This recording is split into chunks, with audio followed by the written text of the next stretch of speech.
Hey everybody, welcome back to the Atheist Experience. I am your host, Russell Glasser, and with me today is Tracie Harris. Hello. Today is Sunday, May 1st, 2016, and we are a live call-in internet-based atheist TV show broadcasting from Austin, Texas, dedicated to promoting positive atheism and the separation of church and state.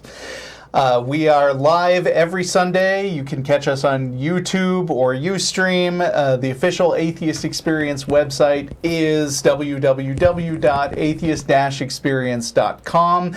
You can also provide feedback by commenting on the official show blog at freethoughtblogs.com/AXP. You can also email us at tv@atheist-community.org, or you can join the Atheist Experience official discussion group on Facebook. If you enjoy this show, you are welcome to check out our related podcast, The Nonprofits, which currently airs on the first and third Wednesdays of the month. You can find links at the Atheist Experience website, and this being the beginning of the month, there ought to be a show this Wednesday, the 4th, I think. As always, the cast and crew of the Atheist Experience will be going to dinner after the show at Threadgill's North location, 6416 North Lamar. We'll probably be arriving around 6:15 p.m. or so, and locals are welcome to attend. Speaking of local stuff, we have just been through the annual ACA election and running unopposed. Tracie and I are now the vice president and president of the atheist community of Austin, respectively. Thanks, audience that may not be audible to the outside, to the rest of the stream. Jen Peoples has done a great job as ACA president, and we're going to miss her. She is still definitely going to continue hosting the show, co-hosting on a regular basis, but she has a lot of personal stuff going on that are making demands on her time. So here I am. Yay! And there were a handful of people at the election who elected us, obviously. And I'm just going to briefly repeat some of the things that I said after being elected. Just sort of a quick update on the state of the ACA. First of all, I'm going to build a wall on YouTube, and I'm going to make Seth Andrews, the thinking atheist, pay for it. So you can expect that to come. Besides that, I just want to mention that the ACA has a multitude of functions, I guess 2 or 3 in particular. First and foremost, we take pride in being like a very good local atheist social group that a lot of people from all over like to come and visit. And a lot of other groups, as I understand it, have modeled themselves on the way we operate. And I think it is important because atheists don't go to church, but we are social people just like anyone else. And I am interested in doing things in the ACA that will help to increase membership, and in particular, what I think should be a goal of all local atheist organizations is increase the diversity of the membership. So more women, more people of color, more transgender people. Everyone should feel welcome to join the atheist group. And second, obviously, we as a community got in early on the whole trend of putting shows out there on YouTube and as podcasts and so forth. We've got a pretty good brand going, and we have for a lot of years. And I'm interested in pursuing a variety of initiatives that will help to expand the reach of the show. And that could include, there could be a number of things coming down the pipe which potentially include, well, no, I don't want to throw things out that haven't been approved by the board yet. So never mind about that. But I'm very excited to be the president of the Atheist Community of Austin, which I have been a member of since the year 2000. And so thanks for your support, guys. Sure. Tracie? Yay! You got any? Well, good for you, too. Is that my cue? Yeah. No, you know. So you've been secretary for the last couple of years, right? Yeah, I have. And you moved up and are now next in line, I guess. You probably don't really want that. Oh, well. I mean, no, it's, people do what they can. Yeah. So, and I also wanted to mention that I would like to, one of the things that I'm really interested in doing is expanding the amount of cooperation that the ACA has with other groups, if we could possibly do that. And we have a lot of good connections with people in other parts of Texas. I know we have a lot of good friends like Vic Wang in Houston and Aaron Ra and Lilandra in Dallas and the San Antonio Atheists. We have a lot of friends there. So if you are a group that wants to get in touch, what's my address now? President at atheist-community.org? There'll be a link at the website. Yeah, sure. Okay, that's all. You want to talk about something, or you want to go straight to callers today? We can go to callers. Okay. We are starting with Sara in Israel. Hello. Hi there. Hi, how are you? Hi, I'm good, thanks. How are you? Very well.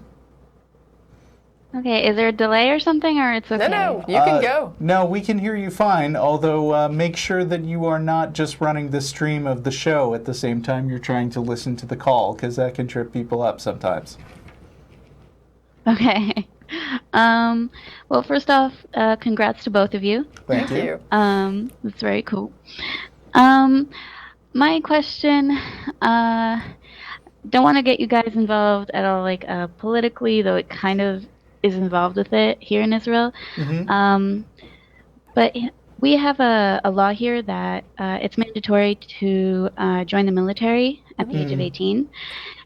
And there are like medical and psychological and financial situations where you can receive special benefits or an exemption. But there is another exemption that if you are an ultra-religious Jew and want to learn holy books all day, you don't have to go. Mm-hmm. And it's a big issue here of whether that's okay or not. And I was discussing it with my friend. And I'm not really pro that. I did the military myself. But what she was basically claiming is that these men that go to learn, they are protecting the nation by learning holy studies, and that, by going into the military, they'd be, subjected to impure things. And what I said was, well, we know for a fact that the military, it protects people and it eliminates danger, and there's nothing really pointing to reading a book doing the same thing. And her response was, well, it's something metaphysical and ideological, and therefore there's no way of proving it. So you can't even ask for proof. It's not fair. And at that point, I was just like, I didn't know what to say.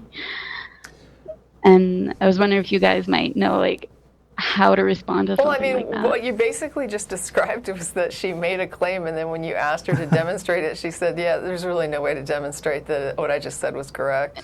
Right. I just said it. So, what other response do you need other than someone basically saying that they've got nothing to back up what they just said? Right. One response is, well, your argument sucks. Sorry. Well, it's not even an argument. It's just an unsupported claim.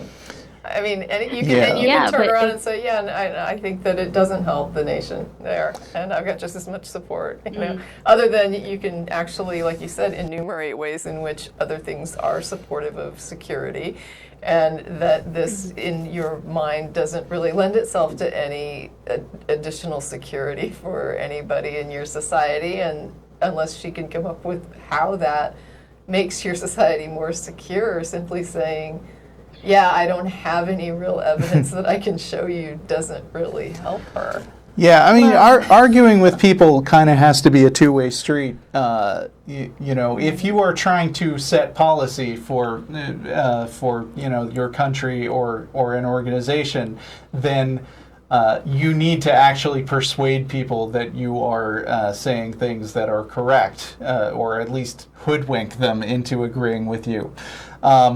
But if you're having an argument with somebody and their only argument is because I said so, they're basically bowing out of having a conversation with you. Yeah, I mean, saying because I think it's right because of reasons I can't demonstrate is no different than saying I have no reasons. Yeah, and if they're going to do that, then you know, there's no need to put more thought into it than, well, I'm not convinced and you're wrong, so unless you have something else to bring to the table, I guess that's just where we are. Yeah, I mean, you know, it would just, it felt like almost like somehow she'd won the conversation. No. No. Not really. I'm sure she'd like you to believe that. I mean, if you had said to her, I mean, imagine that you say something to someone and they ask you, and they say, like, you know, but I don't understand, can you explain that to me, because I don't agree with it and it doesn't make sense, and you respond by saying, well, there's all these reasons, none of which I can actually demonstrate. Yeah, what you're saying kind of reminds me of a clip that I think you should look up by a comedian named Kumail Nanjiani, who is a Pakistani comedian, I think. He's on he's on a pretty funny show. Well, I've heard it's funny. I haven't seen it, but so I saw him doing his stand-up one time, and he is clearly Middle Eastern looking, and he said, you know, I got to do a gig in Florida, and like literally the moment I stepped outside, somebody shouted a racist slur at me, and he said, I was really mad because, first of all, when somebody is racist to you, they just win. Because what are you going to do? Be racist back? And I know it can feel like that, and it can be kind of frustrating, but you know, there's no reason not to stand your ground and just say something equally blunt and not unsupported, like, well, I think that's just nonsense. So they don't really win in that case. I guess if they walk away thinking in their own minds that, oh, I just won that argument so hard, like, they don't get anything from it. I mean, one thing you could do is just say, well, I've listened to you explain your position. Do you have any reasons you can actually demonstrate? Like, is there anything you'd like to enter into evidence for support of your claim that actually is something we can look at, as opposed to just more claims that you can't actually support? Okay. I'll try. I don't know what else to say. They're giving you nothing and then pretending like they've given you something, and that's just ridiculous. Right. Yeah. And as far as the issue that you actually brought up goes, I mean, look, I have a lot of sympathy for Israel as a country in general. I mean, I've mentioned a lot on the show that I was raised Jewish, and so, you know, I have connections there. And also, they are kind of a first world country living in a sea of scary theocracies that would like to see them dead, and that's a rough position to be in. But at the same time, one thing I don't have a lot of sympathy for is that Israel itself is kind of a de facto low-grade theocracy. I've heard that a lot of Israeli Jews are atheists, and I think that's great. But stuff like this, where there is a sort of special religious exemptions entrenched in the laws of the country that actually say not only, okay, you get special permission just because you're studying something, it doesn't matter what. That could be defensible, but saying that this law exists because people who are studying religion are somehow protecting the country because religious values somehow make the country a better place, that's a bad position to be in. Yeah, it's messed up, and I think a lot of people disagree with it, but a lot of people benefit from it, so it's an issue here. Yeah, family members included. So yeah.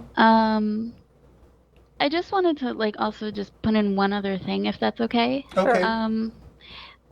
I just wanted to ask, sometimes I'll get into a casual conversation with a family member or a friend, and it's not a debate or anything like that. We'll bring up something, religious, or I don't know, something along religion or God, and I'll say something that might make them think or question something, and then I feel really bad, oh no, I've ruined their faith, and I can't help but feel like I'm ruining something for them, and I don't know, it's just because I was brought up very, very religious, and I know how strong the emotion is to something like that, and I'm kind of always scared and very cautious of what I say, because I don't want to I don't know, to make someone really just I don't know, mess up someone's head. Has anybody ever told you that they were disturbed by something you told them? Well, I've had situations where my parents were well, we don't want to hear about that stuff. Okay. But when they told you, or whatever. when they told you we don't want to hear about that stuff, you stopped talking to them about that stuff, right? You respected their personal wishes, didn't you? Or did you? Yeah. No, I mean, probably in most cases I did. So I mean, you're not forcing yourself where your opinion isn't wanted. I think as long as you are appropriate and respectful of people's own self-defined boundaries, you're not a bad person for saying things that you genuinely think. Yeah, they're saying things that they think. Yeah. And it is actually an example of religious privilege that they expect to be able to blab out whatever they think about their religion. But if you say something about your opinion, then you're a terrible person pressuring other people to lose something important to them. You're just saying what you think. Yeah. It sounds to me like you're just responding to people. Well, I try. Keep it up. All right, but I think, thank you. And sure. Thank you so much for your show. It's awesome. And I listen to it at work. Okay. Thanks. Glad we can help.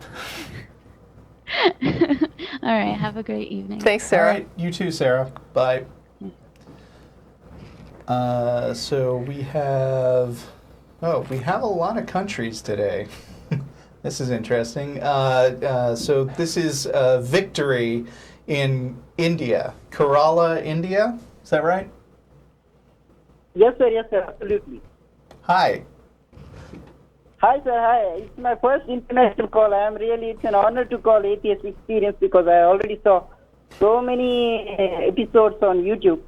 And I generally just failed to make a call and ask some of my doubts. And it's a really very big thing for me to just call internationally. Okay, well, it's great. Nice to hear from you. What's on your mind? And sir, actually, I want to just express one opinion related to the thinking process, how the atheist really thinks and how the theist really think. Okay. And that thing is that, sir, am I audible? Because I'm speaking from some remote area. Am I audible clearly? I can hear you. Yes? Yes. Okay, sir. Okay, sir. Actually, generally, sir, when I was initially starting to think whether there is God or whether there is no God, how should I decide how the things are right and how the things are wrong? At the time, sir, when I started with one, because after looking so many of your episodes on YouTube, I just came to know the thinking process, how the theist people really think, and just I started with one simple question that suppose if we ask theist people what is 2 plus 3, then the mostly because the theist people will answer that I believe 2 plus 3 equal to 5. I suppose 2 plus 3 equal to 5, or I feel 2 plus 3 equal to 5. Mm-hmm. I have a faith 2 plus 3 equal to 5. I assume 2 plus 3 equal to 5, or I think 2 plus 3 equal to 5. Okay, or I get the idea. As per my belief, because sir, these belief, and faith, these words, they are not yet able to distinguish or identify that there is a difference between belief and a fact. Mm-hmm. If they use the word fact, evidence, science, common sense, that, so their thinking process will surely develop much more. Because many times I laugh at the theist audience, means they will try to convince from their side with really means totally different way. It's not the reasonable way. Yeah, well, I mean, I feel like what you're talking about is not so much just how do you decide whether there's a God or not, but the broader question that comes up from time to time of basically how do we commit to any particular belief at all? How do we decide what kinds of things are likely to be true and what kinds of things are likely to be false? And that's a whole broad field of philosophy which is known as epistemology. And there are a lot of different points of view on that. But I think what you should keep in mind is that there are different categories of assigning things as true and false. Like there is... You were talking about 2 plus 3 equaling 5. And, a lot of that is true in an abstract mathematical way where things are basically considered to be true because they're essentially definition ways of saying that one thing is the same as another thing. But then there's a separate area which is how do we determine scientific truths, like what is the composition of seawater, or where do the stars come from? Are they giant flaming balls of gas that are billions of miles from us, or are they little dots that God poked in the firmament of the sphere that is surrounding the Earth? And it's hard to argue with somebody who fundamentally doesn't accept basic logical premises, which is why it would be tricky to get into stuff like 2 plus 3 equaling 7, for instance. But when it comes to stuff, if you can agree on a common ground of how to understand basic logic, and that could be a whole discussion in itself, there's also this whole other step of systematically investigating things and throwing out things which aren't true. And I think when you're talking about atheism and theism, the fundamental difference often is that a theist holds certain things as definitely unquestionably true, just like mathematical truths, and saying, well, I've grown up believing that God exists and I can't doubt it. And atheists and more generally skeptics would say that everything should be open to some level of doubt and investigation, and we should always be willing and open to being proven wrong if something comes up that doesn't fit our model of the world. Sir. And sir, actually, if whenever a theist person try to convince us, they will use the word disbelief, faith, and belief. But sir, if we restrict them from using these words, then it will be almost impossible for them to convince us. Because they cannot use the word fact, evidence, or science, or anything like that. Do you think like that? But I'm asking your opinion. Tracie, do you want to say anything? Restrict them from using the words believe. Because everything we believe, or these people believe, may not be necessarily true, because they are assuming that whatever they believe is true, and they are not there are two things, sir. Statements are true because they believe on them, or they believe on statements because they are true. Yeah, well, I mean, knowing whether somebody believes something or not is in itself like an extra fact, but it doesn't really tell you about whether the thing they believe is true or not. Right. It's just a question of whether they hold something in their mind as being true or false, and they can be correct or incorrect. So, I mean, I don't see believing something as an inherently good or bad thing. That's just a description of somebody's state of mind. Yes, sir. And sir, one thing, this omnipotence or omnipresence, when I heard this word first time, omnipresence God, at the time, I was surprised that when there are 750 crore human beings, countless animals, including microscopic bacteria, viruses, and so many stars, so many galaxies, what is the probability of a thing to be present everywhere at the same time? The probability is almost zero. Sir, do you think that my opinion is little logical or okay? Because the probability of a God, omnipresence God, to be present on every star, every planet, and every galaxy at the same time, it proves that there is no God, actually. When I was actually still working this out in my head before I became an atheist, one of the things that occurred to me was that in order for that to be possible, you'd have to be everything. Like, to be everywhere, you'd have to be everything. I can't understand how it could be otherwise. Like, if I exist everywhere, I have to be everything. Mm-hmm. It's really totally illogical, and probably this itself proves that it cannot be everywhere. Everything, the thing, particular God thing, cannot exist everywhere at the same time. Well, but that's what I'm saying is to me, the only way to be everywhere is if what you're talking about is everything. Right? And that was kind of what I think finally pushed me over the edge, where I was like, wow, I understand pantheism, because if God is everywhere, then God is everything, right? He has to be everything, because he's got to be in every fiber of every single thing.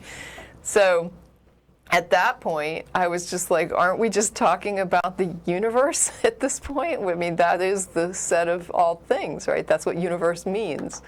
Is everything.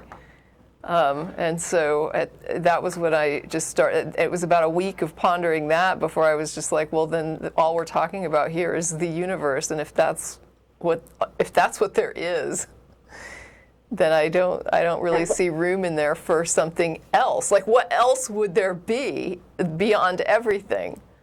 Mm-hmm. Right? Nothing. If there is something else, it's part of everything. So I was just like, you're dealing with the universe here. Hey, Victory, what is the predominant religion in your area? It's Hindu, right?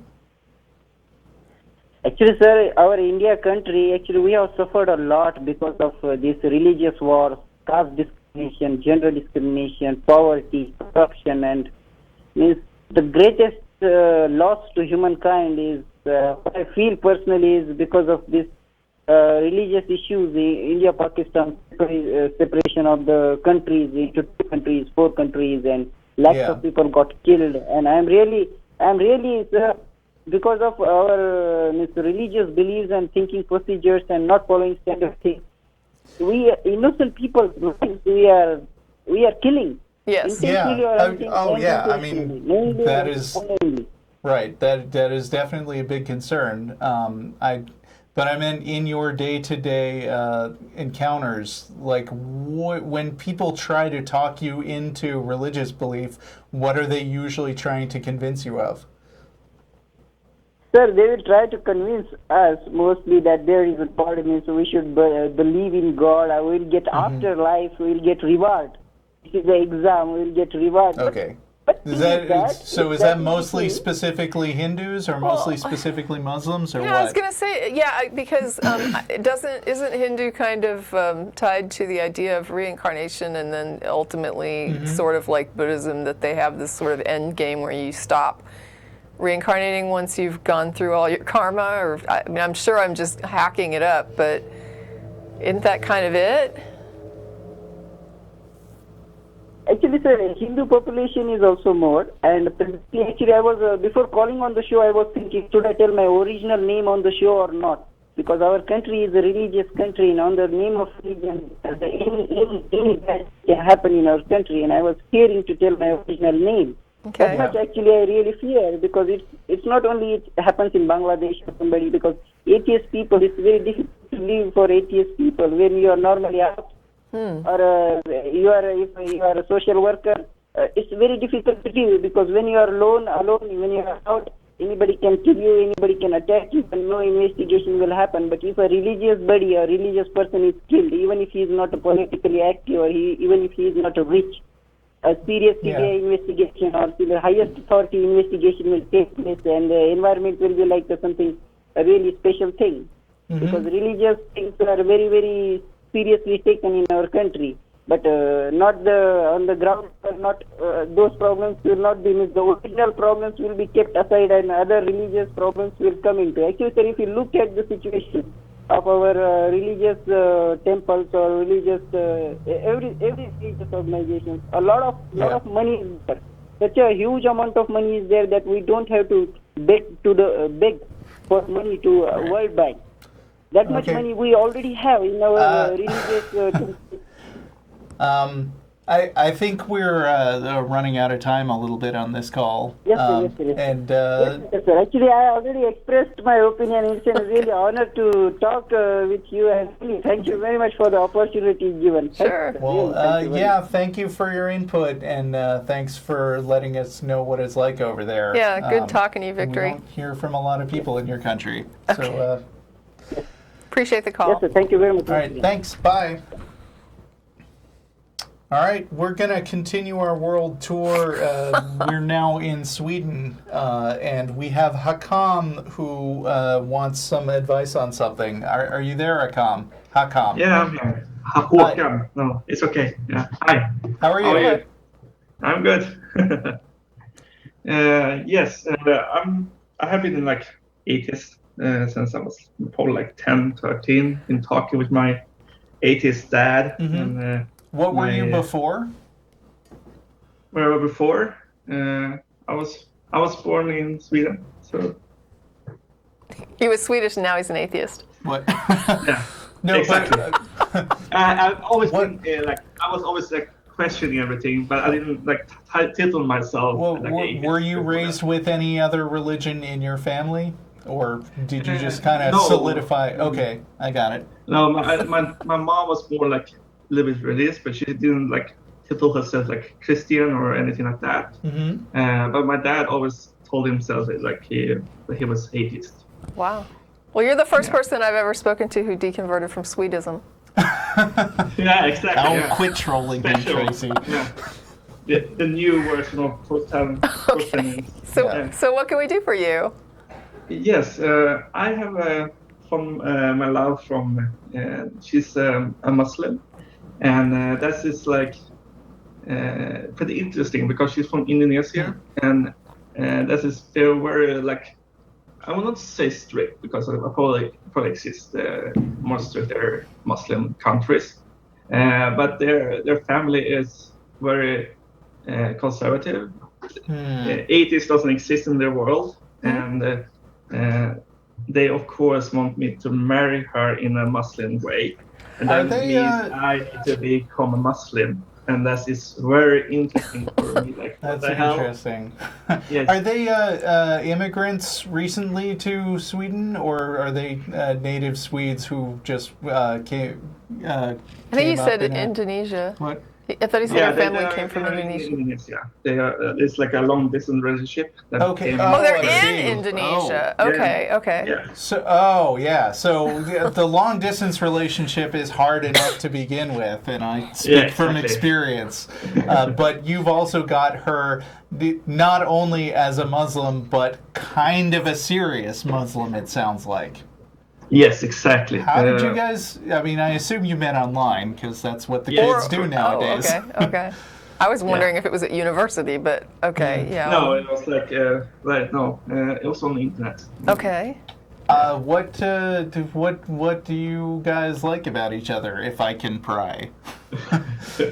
Well, like I think except from like we can be very honest to each other in that kind of sense, and we were like he's very smart and everything about everything else. But then it comes to religion, and it's like I cannot I say I don't believe in God, and then it's just like no, don't say that, you will make him angry, and but he doesn't exist. Oh, okay. So it's like very hard in that way. And then I say I respect that you're a Muslim. I will let you pray and stuff like that, but I cannot say that to her family that I'm an atheist. And stuff like that, because then they'll look bad at her, because why do you bring an atheist to the family? So it's like very hard in that kind of way. And then, of course, they want me to say the Shahada. Well, I guess what I'm wondering then is, it sounds like what you're saying is that you met this young woman online, and she lives in Indonesia, and she is a Muslim, and it sounds like she's a believer. Mm-hmm. Her family are believers, and they're far more conservative than you. Or than her, I would assume. And, well, and also, you're an atheist, and you can never, ever have that be known by them. Does that about sum it up? I think it's a little bit. Okay. I think it's like a bit of like. So you said you're planning to marry her, right? Yes. Or they wanted him to, and now he just confirmed that that's his plan. I mean, do you understand what? Well, what's the plan? Is she going to come move in with you to your country? Yes. To Sweden. And they're not. So that makes the complication a little bit less. Okay. Yes, that's the most hardest thing here is marry, because of course she wants them to be on the wedding, and so that she wants them to be in Indonesia because they're pretty poor, so they cannot fly to Sweden. Okay. Like that. Because if they marry in Sweden, we were good in that way in Sweden, that we can marry in like a civil way. So you don't need a religion kind of way, and that's okay if you're different religions. But if I marry in Indonesia, I need to be a Muslim boy. Do her parents know anything about you, or do they not have any idea that their daughter is dating somebody? They met me, and they like me as a person. In person? Okay. Yes. Yeah. I was there over Christmas and New Year's Eve. Wow. You went to Indonesia. That's what he's saying, Yes. Was there any aspect, I mean, I'm just trying to get a handle on the situation, so don't take this the wrong way, but was there any aspect where you would have been afraid for your physical safety if somebody had found out you were an atheist? Not by the family. I will say, in the town and stuff, it was like a lot of like they questioning about my religious belief, because I was walking outside when I was praying and stuff. So it was very interesting part of that. But that's like Indonesia, I think. What's the question? So the question is probably is a very hard question, but I would honor in like, how will you handle this situation? Yeah, I think what the hell do I do is the question.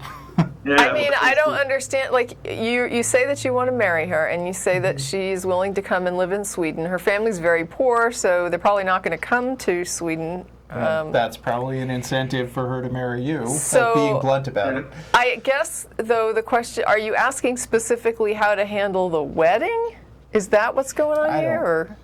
I think Yeah, it's how to handle the only- rest of his life, more like... Well, I would say think. move her to Sweden and never see her family again. But I mean, I don't know. I'm trying to, I guess, pinpoint what it is what are you looking for a resolution here? Well, for me, I only see the two ways here. Is to become a fake Muslim and disrespect the whole religion, or and marry her in Indonesia, or try to make her marry in Sweden and marry in a more like respectful way, maybe for both of us.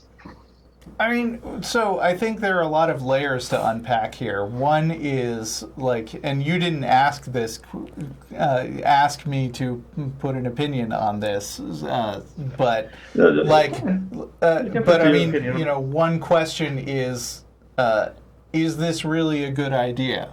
Like, Yeah, I don't know, how old are you? I'm just curious. I'm 27. Yeah, I mean, I wasn't gonna say anything ageist. Right. But yeah, forget the how old are you. But I mean, in general, when you're in love, you tend to paper over the other person's faults. And one of them being that they have a fundamentally different outlook on life than you do. And this is actually something that is kind of supported even more when you have a long distance relationship where you don't have to live with them like Every day. you know, and find out what their annoying habits are. But you also like, if you have a problem with their religion, you can always just change the subject and move along. But if you are together all the time and you have this conflict I mean, like, between you, yeah, that can would really you, blow up. Would you and her entertain, for example, the idea of having children? That's another question, yeah. Yes. And what Yeah, would let's you talk do about it. if she wanted to raise them? Does she want to raise them Muslim? Actually, we talked about it, and we said that we want the kids to decide themselves. Okay, well, So that's I'm pretty okay with that way. open-minded. That is actually a point in her favor, because Yeah. if she's willing to go that direction, like, there's always a chance that she could get together with you and out from under the thumb of her family, she could just come more and more around to your position. Right. I've seen it happen. I wouldn't count on it Right. because that's the wrong way to enter a relationship. But she might it's also possible. have children and then decide that it's very important to save their immortal souls. I mean, people Right. change their minds sometimes when they're confronted with a particular situation that they don't expect to feel a certain way, and then they do. But I'm not going to second guess her future motives or her future views. Yeah, and we're certainly not saying this is a terrible idea, don't do it, because there's no way of knowing what's going to make two people work out. I mean, are you open to like going to Indonesia and going through with this sort of, you know, facade of Islam for her family? Oh God, don't do that. I'm just asking. Yeah, like I know people who have done that. Sure. And it works for them, but for me it feels wrong. But also it feels That is an disrespectful awfully for them. big demand for her to make on you to keep up this pretense for your entire life. And so unless you're willing to... Except they're not going to be around him ever.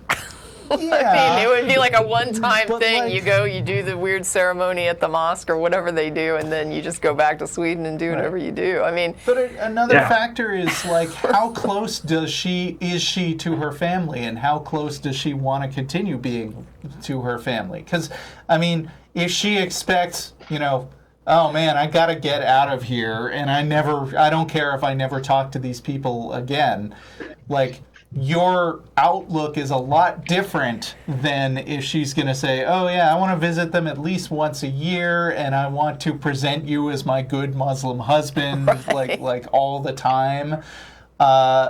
You know, those are different levels of commitment, right? Yeah, I agree on that. And then she actually wanted to go to the family like once every for 1 year or second year, like that. But I feel also like she is not that religious as their family. Yeah. She doesn't pray every day like that. Right. And right. it's very like. Well, I mean, in is that way, but she very- amenable to going to Sweden and having the wedding and not doing the Muslim thing? We are talking about that like many times, and it goes back and forth every time. So I am not 100% sure, to be honest. Okay, so she may not be comfortable doing the wedding in Sweden. You may not be comfortable doing the wedding in Indonesia. Yeah, I think so. Yeah. Okay. And this is the big hang up. And you guys are kind of saying once we get over this hurdle, it should be pretty then smooth everything sailing. will be fine. Because No we're going to live problem. in Sweden, they're going to live in Indonesia, and never the twain shall meet, right? I mean, is that the plan? Yeah, I mean, let me put it this way. Every relationship has conflicts, even the best relationship in the world. But I think, as a guy who's been married twice, for a while in each case, like one of the most important things you can do in your marriage, no matter what the conflict happens to be about, if it's religion or something else, is make sure you keep the lines of communication open as much as possible and make sure that you both understand each other's expectations. And especially in this case, do not assume anything about each other's motives. And that may mean don't just put aside the religion I do topic. want to just point out one thing, though. I mean, this is just from my own perspective, because I'm assuming that the two of you, if I go with the assumption that you're clearly going with, which is that once you guys are married, things should be okay. That's kind of how you're looking at this. And so, the issue then is the conflict that's arising from her family situation and their religious perspective. And so there's this decision that the two of you have to make where you're saying, I would prefer that you come to Sweden and we just have like a regular wedding. And she's saying, my family is going to not be down with that. And I'm going to have to live with the fallout from a family who is not okay with that wedding plan. So there's this one-day event that is going to result in either you being uncomfortable for that day and then alleviating tons of fallout for the future for her, versus her doing what you want and then having to live with the grief of dealing with a family that is not on board with that for years to come. Yeah, I just personally see her side of this as the more compelling argument for, look, if we have to make this decision and one of us has to make a compromise here, I'm going to have to live with this compromise with my family strain forever, versus you being uncomfortable for the day. Right. I mean, I understand your discomfort, but if the two of you care about each other and the idea is the future being bright, you're not making it easy for her if you go against this family situation where she is then going to have to cope with the fallout forever. Yeah, well, I mean, you're right, Tracie, except there's one little thing that I would disagree with, which is that yielding on this wedding thing, certainly you can fake it for a day, and that's no problem. But what I would worry about is that it's setting a precedent where it's basically like anytime we have some kind of confrontation where one of our religious perspectives is going to have to come out on top, I'm just going to shut up and pretend to be a good Muslim like you. And I would not want to, I would say go ahead and take Tracie's advice and be willing to fake it through a Muslim wedding, but also be aware that this is just putting off a potential future conflict. But that's at where the same question time. comes in. If he is, that's where you have to ask yourself, how sure are you that her family's out of this after the wedding? If they're out of it after the wedding, then you just have to deal with this like one uncomfortable situation, and then after that you don't have to worry about it anymore. But she has to live, she has to deal with her family forever. You may not have to interact with them But Well- she's going to have to communicate with them and deal with them. And, I mean, you may be ultimately asking her to choose between you and her family. I mean, And that's a some rough people thing. would actually choose you. I mean, I don't know her mindset. It's still asking a lot. I would definitely set the expectation that either one of two things is probably going to happen. Either you're going to have very, very little communication with her family directly, or at some point in the next few years, they're going to find out you're an atheist. I don't think that having a high level of contact and pretending to be on board with their religion forever is really a good setup. Would you agree with that? Yeah, I think that if they were going to be more involved, I'd be more concerned. I wouldn't be necessarily saying it's no big deal, but I think it's less of a big deal if they really will be out of the picture, if they're not coming to Sweden. But yeah, if they're going to be coming every year and you're going to have to pretend to be, Muslim, no, that's not acceptable. That's going to be something that's going to be more of a problem. But if you really are saying that as you understand the situation after the wedding, they're sort of out of the picture, that she just deals with them as her family long distance, and she can go home to Indonesia, visit her family when she wants to, fine. But I do think that between the two of you, she's being, when it comes to the wedding plan, she's being asked to take on a lot more risk and a lot more trouble than what she's asking you to take on as far as future issues. I'd also add, though, that even if it's just her communicating with her own family and you're not expected to be there and play your role, she may not appreciate how big a subterfuge she is committing to doing herself. Yeah, that's up to her. She may not. Yeah. Well, yeah, it is up to her, but I mean, it gets blowback on you if she starts feeling uncomfortable. Like, I'm lying, I'm lying to my family all the time, and I need some help to keep up the lie. So, can I get a little more support? Can you maybe come back to Indonesia and do another ceremony? You did it before. Oh, yeah. I don't hope so. Yeah. You can make it clear this is a one-time pop. This is like something I would be willing to do once. Yeah, what I understood what she said was that it will only be one time, and she will go there. I mean, you say that, but I don't necessarily believe it. I'm speaking to the situation as you are presenting it. And if it turns out that it doesn't work out that way, that's a whole other ball game. Yeah. Exactly. Yeah. Yeah. Yeah. Thank you, guys. Sure. All right. Good luck with Thank you for calling. Yes. Good luck. Yeah. Call us back sometime when you know Hakam. how things are moving forward. Yeah, of course. I will. All right. Bye. Bye. Okay, I'm just gonna. It looks like we're out of international calls and we don't have many theist calls coming in today, but I'm gonna take stuff in the order that the call screeners recommend. And that takes us to Jimmy in San Antonio. Hello, Jimmy. What up? Hey, can you guys hear me? We can. Awesome. Hey, hello to you, Tracie and Russell. Hello. How are you? Pretty good. I wanted to ask a question to you guys to see if you were familiar with you guys heard of the John Hopkins research with psilocybin? Johns Hopkins. And I do understand what psilocybin is. Yeah, go ahead. I don't. It's just mushrooms. Okay.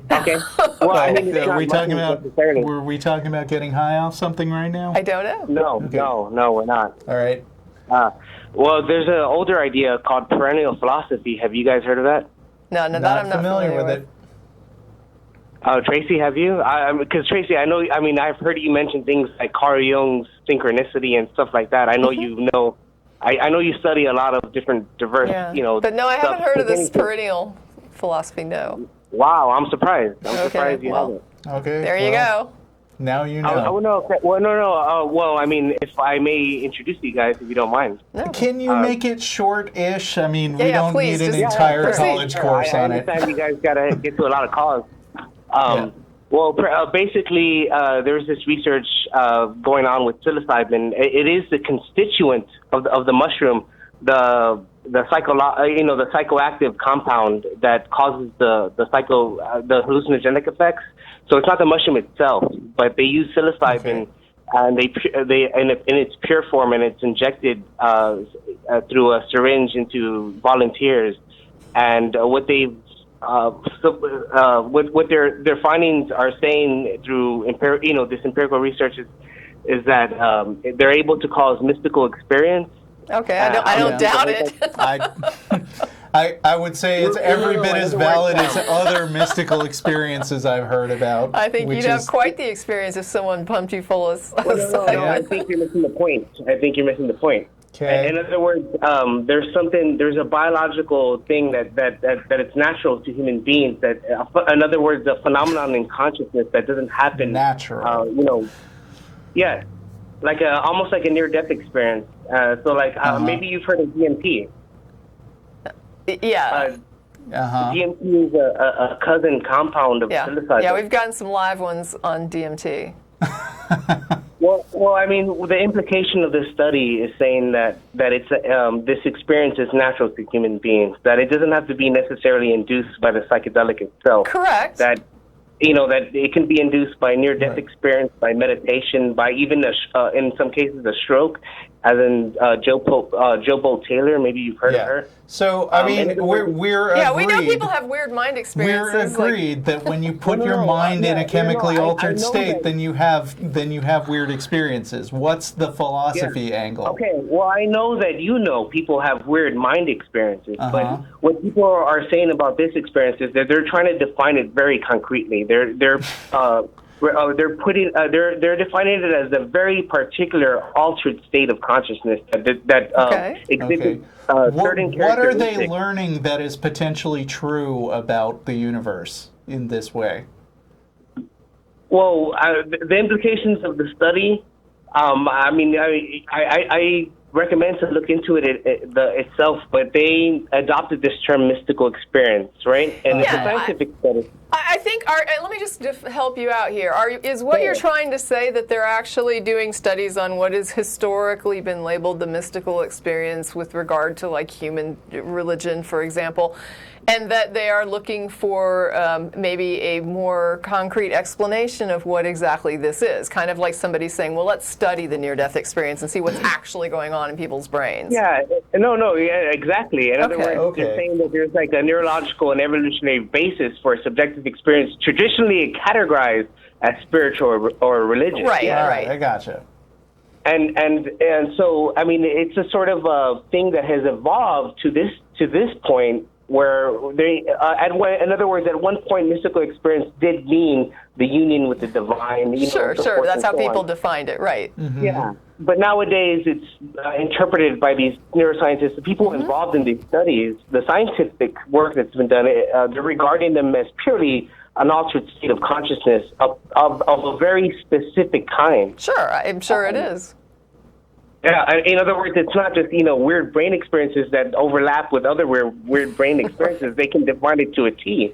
Yeah, I think it's really, neurology is a really interesting field, and I do think that what they've been teasing out about how people's brains work and how those brain states actually affect people and how they have been traditionally defined before we had actual information about what was happening is very interesting. Yeah, I've seen a super cool, like a little online animation where that's interactive that shows you the specific effects of various drugs, including alcohol and uppers and downers.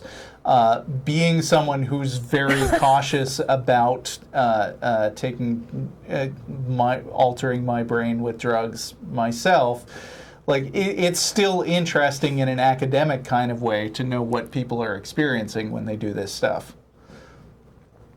No, well, I mean, I think the research has been taken further than that. I mean, I have the impression that you haven't just been, following it, In other words, like the implication now is that these experiences are now, the reason why they adopted the term mystical experience is because they relate to the accounts in religion, the scriptures of in other words, perhaps Christ, Gautama, and Muhammad all had this type of mystical experience, but because the geographical assuming they were real people. Assuming they were real people, of course, yes. But no, I mean, this reminds me of, I did an episode a while back where I went through and I read people's accounts of their own mystical experiences with regard to religion, and then I went to other sites where people gave accounts of their experiences on drugs, and they were very parallel. So, I mean, the people that... What the study is finding is not only are they parallel, but they're completely identical. I don't doubt it. I'm talking about something that has been published in the peer-reviewed scientific journal of psychopharmacology. This is not something that's not smeared at. It's actually taken very seriously. Yeah, no, I mean, I'm sure there is, there's something going on in the brains of these people. And clearly the way that they're describing it is so similar as to very much point to the idea that it is the same experience. And although I think religious people often don't like to hear that, like when you tell them this is very, very similar to how people on drugs describe their experience, they're like, no, it's not like that. And it's like, yes, it is. And like you're saying, neurology is it's a field that is rapidly, I think, coming out with data, because we now have so much access to actually looking at people's brains and seeing what's going on in the brain. I mean, it's amazing. I follow that very diligently. Have you seen the computers that are looking at people's brainwaves and then recreating imagery and music and things that they're thinking of? Like, it's actually translating brainwaves into data, like visible data. They do it, I mean, if you look into the study, they use a questionnaire, and this questionnaire has been around for decades. It's something that people who are interested in, scientists that study this phenomenon, they have been studying it for years. I mean, they've contributed to this field, and they in other words, the only way we can extract this data is through word by mouth experiential kind of thing. Otherwise, we're just looking at fMRI maps, So they have these volunteers, and they give they interview them after the experience and months afterwards, not just one day, but they follow them along, and they continuously interview them and try to extract what they're. It's not like the anecdotal evidence of a courtroom where someone has where they could lie. I mean, these people are trying to be as honest as possible in describing these experiences. Right, but I'm just saying that when it comes to neurology these days, it's less and less about having to believe what someone's telling you, because you can actually map the brain states. Mm-hmm. Yes. Well, I mean, despite the fact that people may interpret them differently, there is these co-mappings. They are showing the same state. In other words, like the implication of perennial philosophy is saying that Gautama, he may have had this altered state, but because he was influenced, he grew up in India and he was influenced by Hinduism. Sure. He interpreted his mystical experience through the lens of Hinduism, and so founded Buddhism. Right. I understand. And so forth. Yeah, so, I mean, I wouldn't rule that stuff out, but I would also add a caveat that I am very, very skeptical of people professing to have these very specific psychological diagnoses of people who just wrote some stuff thousands of years ago, right? Yeah. Because there's... people write all kinds of weird stuff for all kinds of weird reasons, and there's no way... I mean, the farther back you go and the more abstract and poetic the language gets. And particularly like in the case of Jesus, who may have existed, but there's nothing written directly by Jesus, and it's all secondhand accounts of people who are writing decades after he died. So it would be hard to pinpoint a specific motive or a specific psychological mind frame, or say that there was a particular drug used by a guy whose writing we don't even have. I get what you're saying, man. I get what you're saying. Like, I question whether Jesus was a real person. I don't consider this as a fact. I'm just offering it as an idea. I'm pretty sure you've heard of guys like John Allegro. This guy who was, he understood the ancient languages involved in Christianity and the ancient scriptures, and his summation was that Christ was a mushroom cook. Even though he was. Yeah, I'm just saying I don't see any way to jump to that conclusion. Any legitimate way. Yeah. Okay. No, I agree. The reason I mentioned that was because I mean, even if you don't think he was a real person, you still have this involvement with altered states. You might have that involvement with altered might states. have involvement. I would probably tend to keep the dialogue more in line with modern mystical reports and, religions that delve into that. And I would probably, if I were a researcher, just be looking more at that and less about reaching back historically, I think. I mean, definitely in some parts of the world, they do have not only records of religious beliefs and experiences, but they do describe the particular drugs that are used in those religious ceremonies and even how to prepare them. So, I mean, this is not unusual from a historic standpoint to know that particular drugs are involved in particular religions in parts of the globe. But okay, well, here's what I think is going on. Like, Okay, I don't think make this a wrap-up statement, though, because we're going to move on to other calls after this. Okay, awesome. Here's the wrap-up. Okay. In other words, perennial philosophy isn't necessarily arguing for an atheist or an agnostic point of view. They're not saying any of that. In other words, they're not saying the root of religion is mystical experience and therefore God exists. They're not saying that. They're saying that there is a phenomenon in consciousness that most people, atheists and theists alike, are not familiar with and they've never experienced in their own life. So it's a rare happening. They can induce it in the laboratory with these substances, but it's this very phenomenon that may be at the root of all religion. It's not arguing for God. It's saying that all these metaphors like nirvana, Brahman, God are all just a way to describe this very particular altered state. Okay. Thanks for calling. All right. thank you. Cool story, bro. Okay, we are, let's see, it's 5:30, and we probably are not going to need any more calls because we probably won't get to everybody who's on the line already. But we're going to go to, looks like Sincrim in Pennsylvania. Did I get your name right? Yes. Hi. Hi, Russell and Tracie. Congrats Hello. on your promotion. Thank you. Thank you. All right, so mine's more of a comment. I'm currently unemployed, and I decided to do some volunteer work at a hospital. Mm-hmm. And the way they work is pretty much like going through a job interview. They do an application and all that, and they explain to you about the rules and things of sort. And towards the end, they mentioned about how the people in the hospital would sometimes ask for prayers. Okay.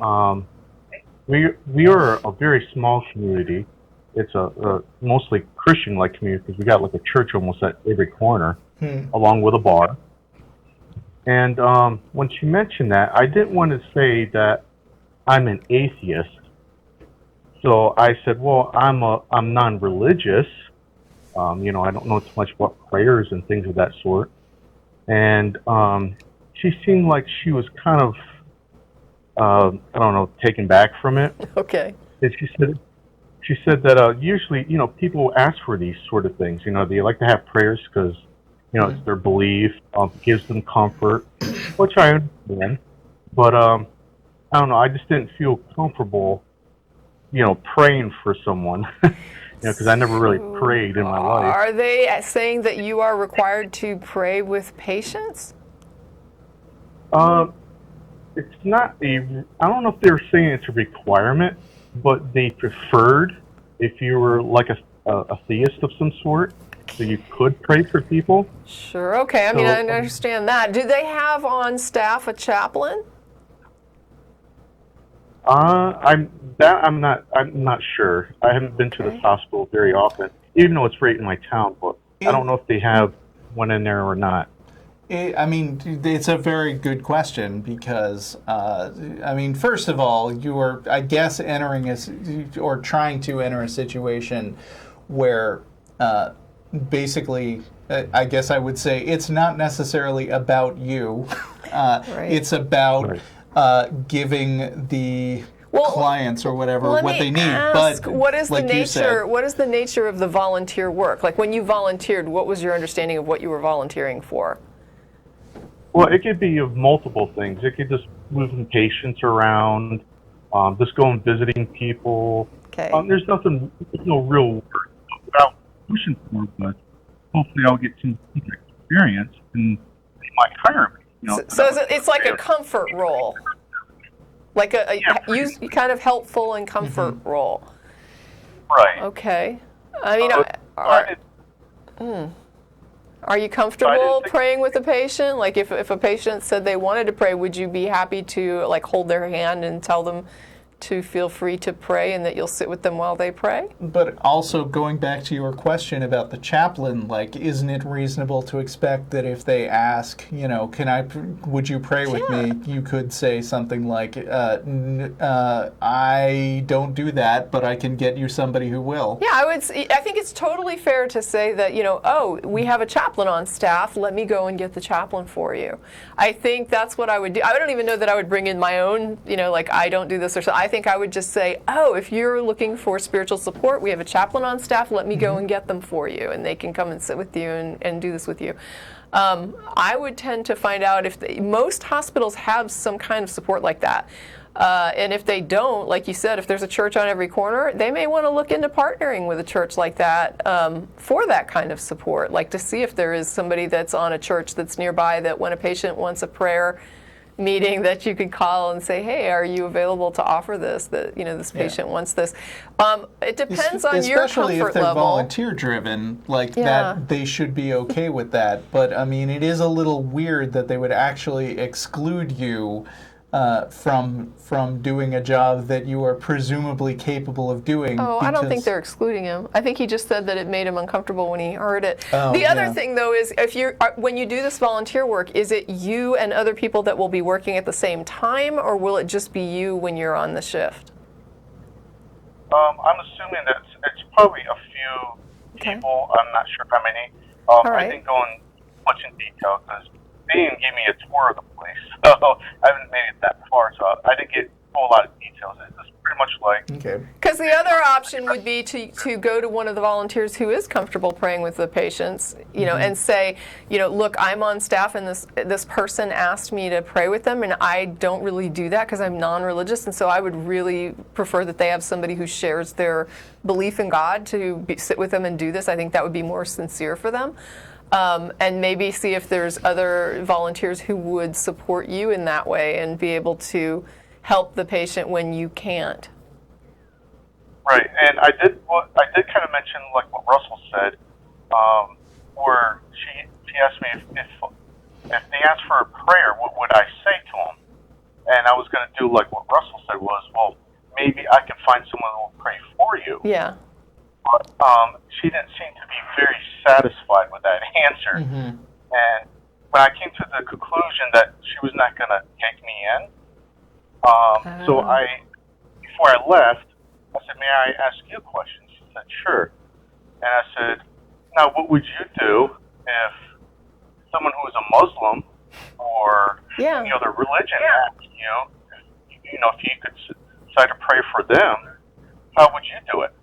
And she didn't answer. She just said, thank you. Oh. Yeah. At that point, she's already pushing you out the door, it sounds like, and doesn't need to spend any more time on you, which sucks, like I said. A Muslim in our hospital? You're talking crazy now. Right. All right. No, I mean it was a good call. I mean, I appreciate you bringing that forward and letting us at least talk about alternative ways that people might be able to handle it. I think it's very unfair if they would turn you away for something like that. Yeah, and if you were treated unfairly, I mean, you know, there are a few things you can do. I don't know if being denied the opportunity to volunteer for something rises to the level of, let's get the ACLU or the Freedom from Religion Foundation involved. But you might even like consider going over her head and talking to some upper management if you can get a hold of them about like, what is your policy on this, and do you have like specific religious requirements for people who are volunteering? And is that excluding some qualified volunteers? Yeah, because I mean, this hits on the exact same topic that when we had Rob, Right. I had Rob Poole on, who was a psychiatrist in the UK, and we talked about this very issue because they had that same thing come up where it was suggested that psychiatrists should be praying with their patients, and he was just like, no, this is an ethical breach to do such a thing, and If this were a company where people were getting volunteer positions or something, like this would be a human resources issue, right? Yeah. This would be something to take to the HR department and say, like, is this really our company policy, or did that person overstep her bounds? yeah, I'd be real curious though if the hospital had a chaplain on staff. I'd be surprised if they don't. Yeah, I'll take a look into it. Yeah. It's no big deal. I mean, it's volunteer. It's not like I was trying to get a job, an actual Right. job. Oh, but still. I'm hoping to get a job, but Yeah, but I mean, it's kind of worth looking into some more. Yeah. all right. Thanks Well, for thank calling. you guys. Yeah, thank you. Have a great day. All right, bye. So let's see. Like I said, we may wind up having to triage a few of these calls. We've got 3 left, and at the moment, Jessa sounds most interesting to me. So, Speed calling. Jessa in Florida, you're on. Hi. Hello. Hi, how are you? Hi. Good. I'm a little nervous, so sorry. That's okay. It's because we're scary. We are. We're only the president and vice president. You guys are the least scariest people in the world. Both of my grandparents are European background, the 4th generation, and me and my brother are the first like mixed blood in the family. My grandparents raised us. My parents were young teenagers, so they weren't around. So my grandparents raised us as their own and in their culture. And I just I'm sorry.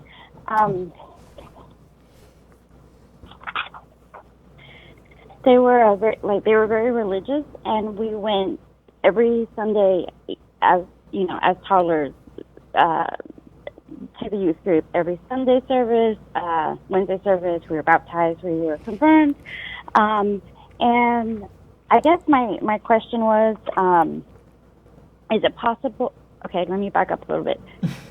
Me and my brother, all through the years being at church, it was like a circle trying to fit into a square. And I just was wondering if it was possible. I guess my question is it possible that genetics has anything to do with belief or non-belief? Is it possible? Sure. I mean, I don't know that there's too much. I mean, okay. So I've heard that there are some things like differences in the brains of conservatives over liberals. Yeah, I don't know if that's bring that up. genetically driven or if it's something that happens when the brain is being developed later in life. We also have issues where children exhibit a belief in agency from objects around them at certain ages until they outgrow that. And I don't know whether or not there would be any genetic component that would make some children have this at a more strong level than another. I mean, most genetic traits come in, like a strong to weak distribution in a population. Not everybody has everything the same. So is it possible that some children have a stronger inclination to anthropomorphize objects without agency that just say that they do? Yeah, it's possible. I don't know that there's any evidence that it's true. Possible.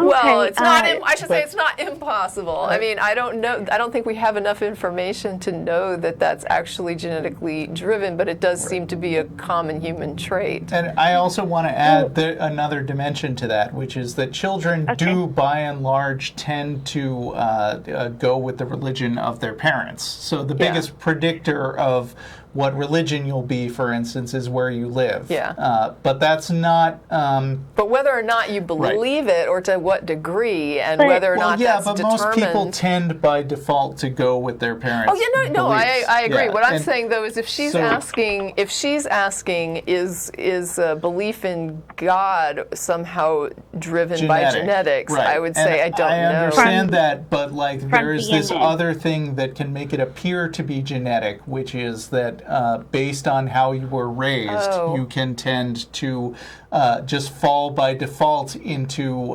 what your parents pushed on you. I see that as being more of a... I was thinking of that more as a demonstration of socialization as opposed to genetic. Yeah, but I mean, you know, whenever you're talking about why people believe certain things, there's also always a nature versus nurture kind of question. And that is, and nurture in this case is something that I would think would have a much stronger impact than just basically what your genetic makeup is. But it is weird that you get all levels of indoctrination applied to children, and still there's some that walk out of it and say, I just never believed this. Some, but that's how me and my... That's what she's asking. I guess that's... Yeah, we grew up in it, like they were in it. And even all along from being in Sunday school as toddlers, as to adults, never, it was like, what are we doing? It felt like a different language. You're the ones, you're asking why did this indoctrination that took in so many people suddenly not take with me and my brother? Yes, I guess that's what I'm asking. Yeah. What your opinions Don't were. you and your brother have some influence on each other in some way? I mean, I know my sister and I have always been very close, and that like we communicated with each other, and even if you didn't say, "Oh, I'm an atheist," have you ever thought about this? Which I'm assuming is not the situation, but you probably developed similar patterns of thinking just by the fact that you guys communicated so closely with each other. Yeah, that's a good response. I like that. And half of us me and my brother were half European and half Native American. And so you couldn't, be on two opposite ends of culture beliefs. That's just a weird situation all around, because if you've got two competing mindsets... That already helps you kind of say, because maybe neither of these is right. Right, you can compare and contrast them and say, well, which one has more basis? Maybe neither. Right, because you have two people, then you've got inputs, as opposed to somebody that's got like two people and a whole universe around them as a toddler telling them this is the way to think. You had like two different people giving you inputs saying you could think this way or you could think that way, and then that makes it more flexible, where you're like, well, it seems like I could think lots of ways. Yeah, just like that guy from Sweden who called in earlier, who's presumably going to be raising kids someday who are dealing with both an atheist parent and a Muslim parent. And I think that the reason why atheism... in my subjective opinion, tends to win out in those situations is because religion mainly thrives in an environment where they get to be the only game in town. Where there's no challenge. Right. Yeah, I agree. Where they get to just stop at because I said so and not have like any competition out there.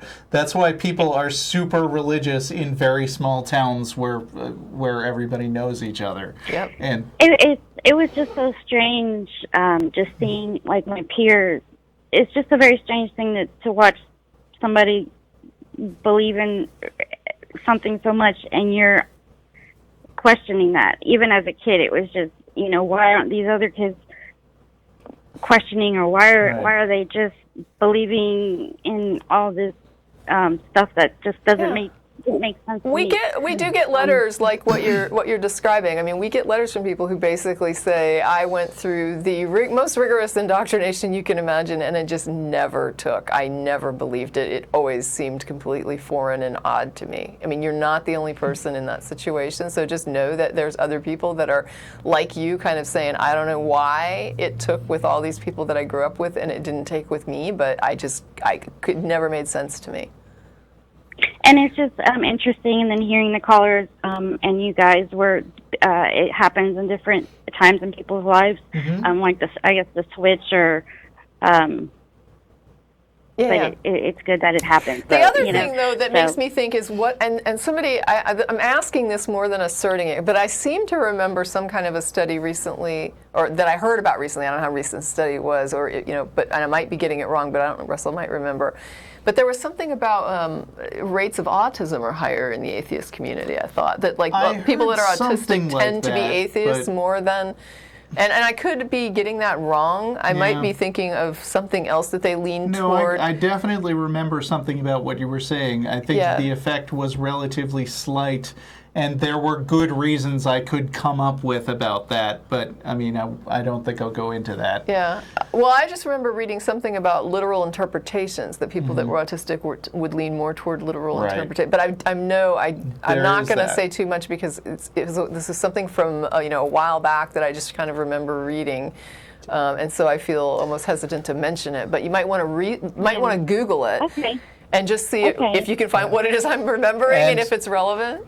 I hate to rush you, Jessa, but I'm going to try to squeeze one more call in before 6 o'clock. Oh, so. would it really kill us to squeeze in two? No, thank you it's for your 5 time. minutes. I mean, we can go a little bit over. Yeah, go. What's up, Jessa? I just wanted to share just like a really quick story. When I was in church, and then on Sundays when they pass the plate and they talk about giving, you know, to help the world and help the people. Well, as a child, I just took that. Okay, so when the plate came to me, I took $1, and from that time, I might have been 6, and I was that girl. You know what I mean? Like, I was like branded from that Thank moment. you. This really does help me. You're a kid. You didn't know any better. But I was branded from that time until like I left the church at 16 or 17. But it was, you know, when you look back, I mean, kids are kids, but it's, anyways, thank you for your time. Sure. Thank you. Have a good day. Thank you for calling. Alrighty, bye-bye. Maybe I'll get to 2. We'll see. Otherwise, Speed I have to calls. make a choice, and one of them is a military atheist, which is interesting, but the other one is a black woman atheist, and I think that wins. So I'll get to you, Isaac, if this call doesn't take too long. Otherwise, Kayla from Indiana, you're on the air. Hey guys. Hello. Hi. How First you time doing? caller. I love the show so much. It's awesome. So I know that you don't have a lot of time, so I'll be quick. Okay, thanks. Yes, I'm a black atheist, and I actually identify a lot with the girl that was speaking just now, where she was saying, you know, like the heaviest indoctrination you can get, and it still didn't take. Like, my dad's a deacon, my mom's a deaconess, they're Sunday school teachers. Ooh, you're way into the black church. Oh my God, 4 or 5 nights in the church, like reading the Bible every day during the summers, writing reports on it.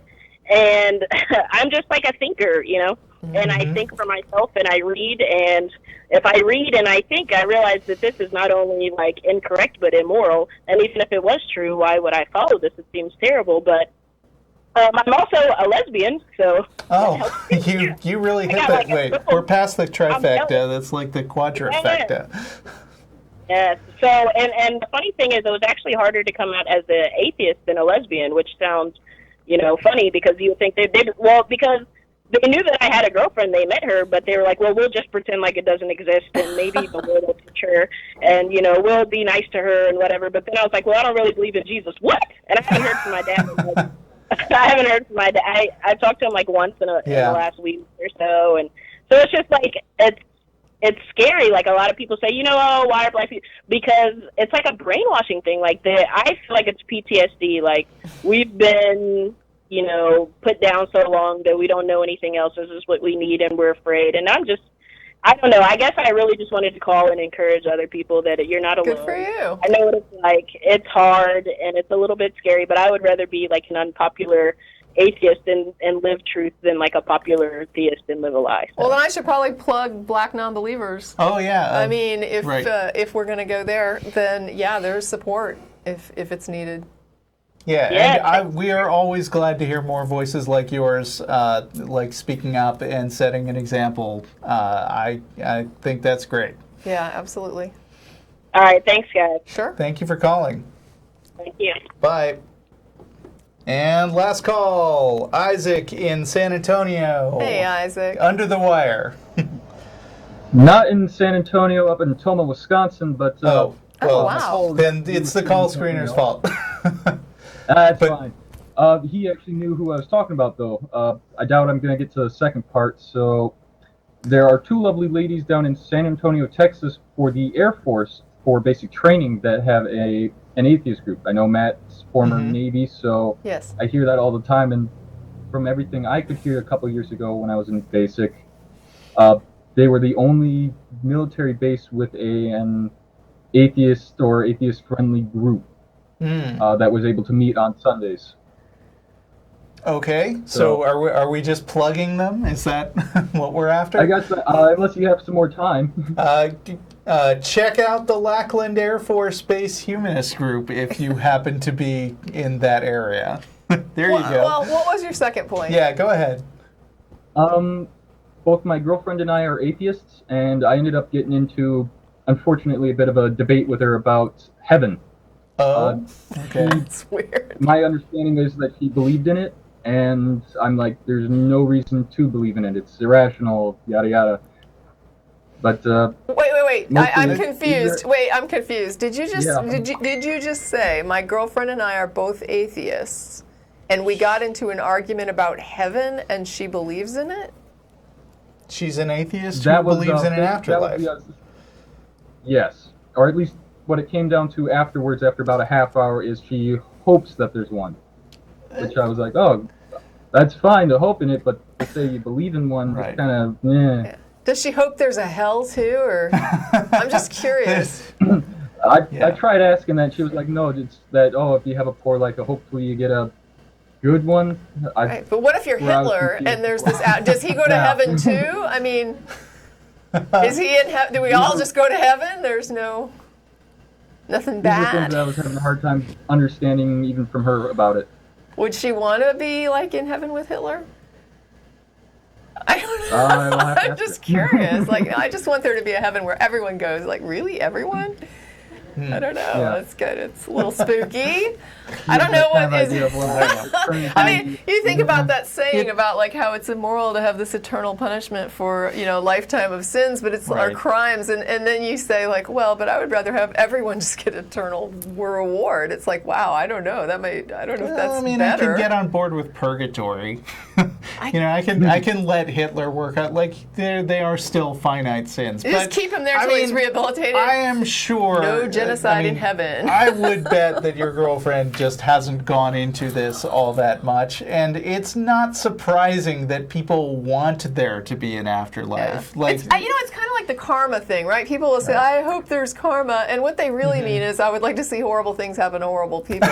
They don't really mean, I think that when something awful happens to someone that I like, that they deserve it. Right. And I hope they really deserved that. It's like, I don't think that's what they mean. So they tend to look at karma from this I'm not going to think too deeply about this, and I'm just going to say that it's going to work in a way that makes me feel good. Right. But, I mean, that's probably what she was saying. I don't know. A lot of people have a lot of different kinds of superstition, and if you want to argue with it, which is always dicey if you're talking about your girlfriend, but if you want to get into that argument, you should treat it as an individual claim on its own.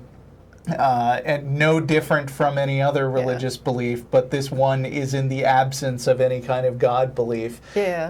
And just kind of say, okay, you believe this specific thing, why? And can you convince me that I should believe in it? And like we said on one of the first calls on the show, if she just says, oh, I can't convince you, I just think it, then you can just go with, well, I don't think it, so conversation over. But I would raise an eyebrow if I was dating a self-labeled atheist who told me one day, hey, I believe in heaven. I would be like, wait, what? You're going to have to explain this one to me. It came down to more of does having this belief then justify theists? For their beliefs. Wait. Don't justify actual truth. Yeah, I'm not sure I understand that. Does her believing in heaven justify people believing in God? Yeah. Why? Her belief in heaven is completely unjustified, so their belief in God. But to say, I can have this belief without any evidence, so I should be able to have this one, and then those people then wait a minute. You can have any belief without evidence. That doesn't justify it. Yeah, if that's an argument that you are going to make to your girlfriend, I would say you're going to be wasting your time. I think you should focus on the belief she actually has and not try to stick other beliefs in her mouth and try to make her feel like... Oh, I thought she was asking if it justified theism. I thought he was asking. No, that was me. Oh, okay. Yeah, no, I mean, I don't think it does. I don't think either belief is justified. I think it is a not well-supported belief to have, but it doesn't have to be connected to any other thing. We've had conversations with people who have called up and said, I believe in God, it makes me happy, I don't care to defend it beyond that, and we've said, thanks for calling. Okay, yeah.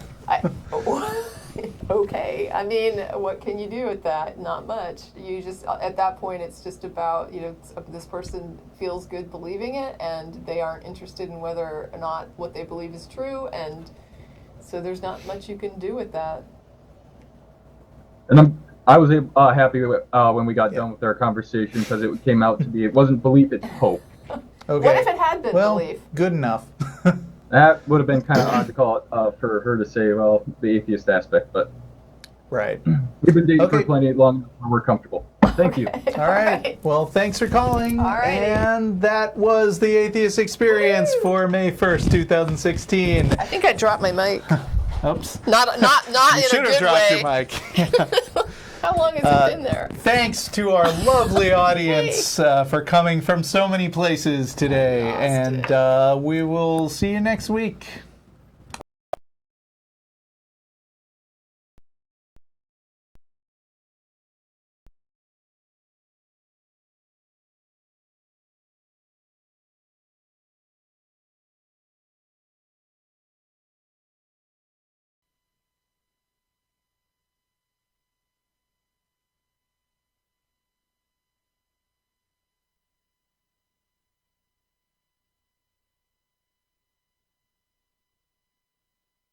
Hi, this is Russell Glasser, host of The Atheist Experience.